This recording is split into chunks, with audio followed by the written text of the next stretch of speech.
зиёдтар кунад. Яъне ки чанд рӯз пеш қабл мо видео кардем. Ҷудо кардани ҷойҳои бюҷетӣ дар донишгоҳҳо идома медиҳад. Рӯзҳои наздик финала аниқ мекунем. 550 билет мондагиаст. духтури дандон дар шаҳри Москва. бародарони тоҷик дар хизмати мову шумо мебошанд. ҳама намуди бемориҳои дандонро табобат мекунанд. барои сафед кардани дандон, барои пломба мондани дандон, барои табобат кардани хунукиҳои дандон ба рақамҳои рӯи экран дар тамос бошед.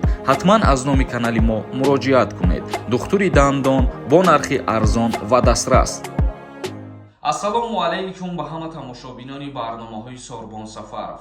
Тамошобинони азиз, ҳатман дар видео лайк бимонед ва то охир шаб бо диққат тамошо кунед. Федератсияи Россия ният дорад квотаҳои таҳсилотиро барои донишҷӯёни тоҷик зиёд кунад. Чанд рӯз пеш қабл ман видео карда будам ва гуфтам ки Федератсияи Россия квотаҳоро барои шаҳрвандони хориҷӣ кам мекунад ва имрӯз хушбахтона қайд намуд ки барои донишҷӯёни тоҷик квотаҳош зиёд карда мешавад. Русия тасмим гирифтааст шумораи квотаҳои таҳсилотӣ барои донишҷӯёни Тоҷикистон дар донишгоҳҳои олии Русияро ба маротиб афзоиш диҳад. Дар ин бора Семён, сафири Русия дар Ҷумҳурии Тоҷикистон, зимни боздидаш аз Донишгоҳи Миллии Ҷумҳурии Тоҷикистон хабар додааст. Русия кӯмаки худро дар омода кардани кадрҳои баландихтисос, ҷудо кардани ҷойҳои бюҷетӣ дар донишгоҳҳо идома медиҳад. Соли оянда ин рақам метавонад ба 1000 ҷой бирасад, таъкид кард дипломати рус. Ёдовар мешавем ки теъдоди квотаҳо дар соли 2022 аллакай ба 750 адад расидагӣ буданд ва дар соли 2023 мумкин ки аз 1000 адад зиёдтар шаванд барои донишҷӯёни Ҷумҳурии Тоҷикистон. Ибд маълумот оиди квота дар Федератсияи Россия барои шаҳрвандони Ҷумҳурии Тоҷикистон махсус донишҷӯён дар соли 2023. Мегзарем ба қисми як ахбороти дигар. Роҳандозии курсҳои ройгон барои хонандагони синфҳои 10 дар хонаи Русӣ шаҳри Душанбе. яъне ки курсҳои ройгон дар шаҳри Душанбе барои синфҳои 10 ташкил карда шудааст. Курсҳои ройгон дар Ҷумҳурии Тоҷикистон роҳандозӣ шудааст. Бояд барои омода намудани донишҷӯён барои дохилшавӣ ба донишгоҳҳои олии Русия кӯмак намояд. яъне ҳар як шаҳрванди Ҷумҳурии Тоҷикистоне ки мехоҳад ба донишгоҳҳои олии Федератсияи Русия дохил шавад, аллакай дар шаҳри Душанбе курсҳои ройгон барои ӯ нафарот ташкил карда ва ба истифода доданд. ҳар нафаре ки дар синфи даҳум қарор дорад метавонад ки бо тариқи пешниҳод кардани ариза аз 1 декабр то 10 декабр барои курси ройгон хича номнавис кунад. Инам як шанси калоне барои нафароне ки мехоҳанд дар донишгоҳҳои олии Федератсияи Россия таҳсил кунанд. Барои гирифтани квотаҳои бюҷавӣ ана ҳамин дарсҳои ройгон шуморо бисёртар кӯмак мекунад. Тамошобинони азиз, мегзарем ба қисми хондани комментарияҳо. Оиди конкурс гап мезанам, хоҳиш мекунам ки бо диққат гӯш кунед ва як дастгирии дигар кунед.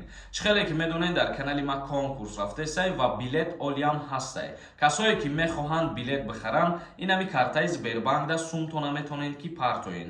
Ин карта ба номи Мунис Хуршедович мебошад. Нархи билет 200 рубла дар бар мегирад. Ба аксия билет бихарен 10 дона билетон метиҳем ба 1000 рубл. чектона метонед ки инами рақамҳои WhatsApp-да рӯй кунед. Ногуфта намонад 46 дона приз дора конкурси мо. Рӯзҳои наздик финала аниқ мекунем. 550 билет мондагиаст. Аҳмад нависондай: ассалому алайкум акай Сорбон. Қонун барои регистратсия дар ҷои истиқомат аз кай меброяд дар Федератсияи Россия? Айни ҳол танҳо лоиҳаш пешниҳод шудагиаст. Мумкин ки баъди соли нав мавриди амал қарор бигирад. Эҳсон нависондай: ассалому алайкум Сорбон. Илтимос ҷавоб медодӣ. Дар Россия праваи русӣ мешава гирифта ё ки тоҷикӣ? Ҳамиқа менависам, ответ наметӣ. Дар Федератсияи Россия праваи российский гирифтан бениҳоят осон мебошад. Мерен ба ягон мактабаш ҳуҷҷатотона меспорен ва дар тӯли як моҳ, якним моҳ праваи российскиро дастрас мекунед. Ва ногуфта намонад ки шумо агар праваи тоҷикӣ бигиред, ба праваи тоҷикӣ кору фаъолият карда наметавонед дар Россия. Фаяз нависондай: ассалому алайкум акаҷон, ма дар Россия якта кӯдак дорам. Дар Тоҷикистон мара хизмат мебаранд. Касое ки соҳиби як фарзанд мебошанд ба хизмати ҳарбӣ даъват карда мешавад. Карим нависондай: ассалому алайкум ака, ма 17 сола ҳастам. Россия биромада патент мекунанд ё ки не? Илтимос ҷавоб деҳ. То 18 сола нашай дар Федератсияи Россия патент дода намешавад. Ҳафизов нависондай: салом брат, як савол доштем. Дуюм писара сардори оила гузаронида мешава ё не дар Тоҷикистон? Ҳамин саволи мара ҷавоб медодед. Сардори оила танҳо фарзанди калониро мегзаронанд. Дар ҳолате ки падар дар қайди ҳаёт набошад ё падар маъюб бошад ва қувваи корӣ надошта бошад ва модар низ хонашин бошад, дар ҳамин ҳолат фарзанди калони сардори оила шида метавонад. бисёре аз тамошобинони канали ман хоҳиш карданд ки оиди даъваткунӣ ба хизмати ҳарбӣ оё ба анҷом расид ё ин ки не видео кун ва охирон видеои ман дар ҳамин мавзӯъ ман пешниҳод кардам, вале 90% комментарияҳо нависонданд ки чӣ ба гапи дурӯғ мезанӣ, аблава буд шидагӣ нест, даъваткунӣ олиам идома ёфтесай. Раст ки ман дурӯғ бугум, барои чӣ қадар хоҳиш мекунам ки дар ҳамин мавзӯъ видео кунам. Чизе ки тасдиқ шидагӣ нест, ман беҳуда видео намекунам. Чизере ки ман видео кардам, значит ӯ тасдиқ дорад. Бахтиёр нависонда: ассалому алайкум акай Сорбон, умедворем хуб ҳастен. Раҳмат барои хабарҳои нав ба нав. Акай, як савол доштам барои регистратсия. Дар соли 2023 мегӯянд ки регистратсия яксола мешавад. Рост бошад? Пешакӣ раҳмати Аллоҳ. Аллоҳ нигаҳбонат бошад. Айни ҳолам ҳамин хел кардан мешавад дар Федератсияи Россия.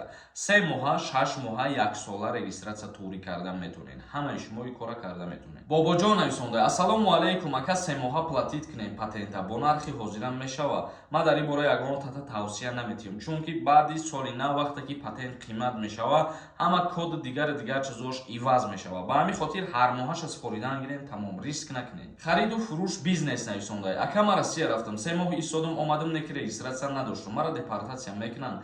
Дар ҳолате ки дар ягон рейд дастгирит кардагӣ набошанд, ҳеҷ кас депортат намекунад. То ҳоле ки тафтиш накунанд, ягон кас аз пеши хичон шуморо депортатсия намекунанд. Шодмонов нависонда: ассалому алайкум, пешакӣ раҳмат акай Сорбон. Ман метавонам 7 моҳ Тоҷикистонда бестам. Вид на жительство аннулировать намешавад. Вид на жительство аннулировать мешавад, чунки вид на жительствора дар 3 ё 4 моҳ ба ту пешниҳод мекунанд, яъне ки дар ту метиҳанд дар 4 моҳ. Таҷ груп нависонда: ассалому алайкум акай Сорбон, 10 ё 15 декабр Тоҷикистон брем, аэропорт ғам наметиҳанд. Даъваткунӣ ба хизмати ҳарбӣ тамом шидагие бародаро, ягон намуд аблава нест дар ягон ҷозӣ. Суҳроб Қодиров нависонда: я бача брем хизмат кунен, охи мегарден ранги маҳами Россияда. Бале, ҳар касе ки хизмат мекуна барои ҳифз ва ҳимояи ватани худаш мекуна. Агар ки мо шумо хизмат накунем, миллати дигар омада дар ватани мо хизмат намекунад. ба ҳамин хотир бояд ҷавонмард буд ҳама вақт. Тамошобинони азиз, ба ҳамин барномаи имрӯзара ҷамъ бас мекунем. То барномаҳои дигар, худованд ҳамаи мо шуморо нигаҳбон бошад.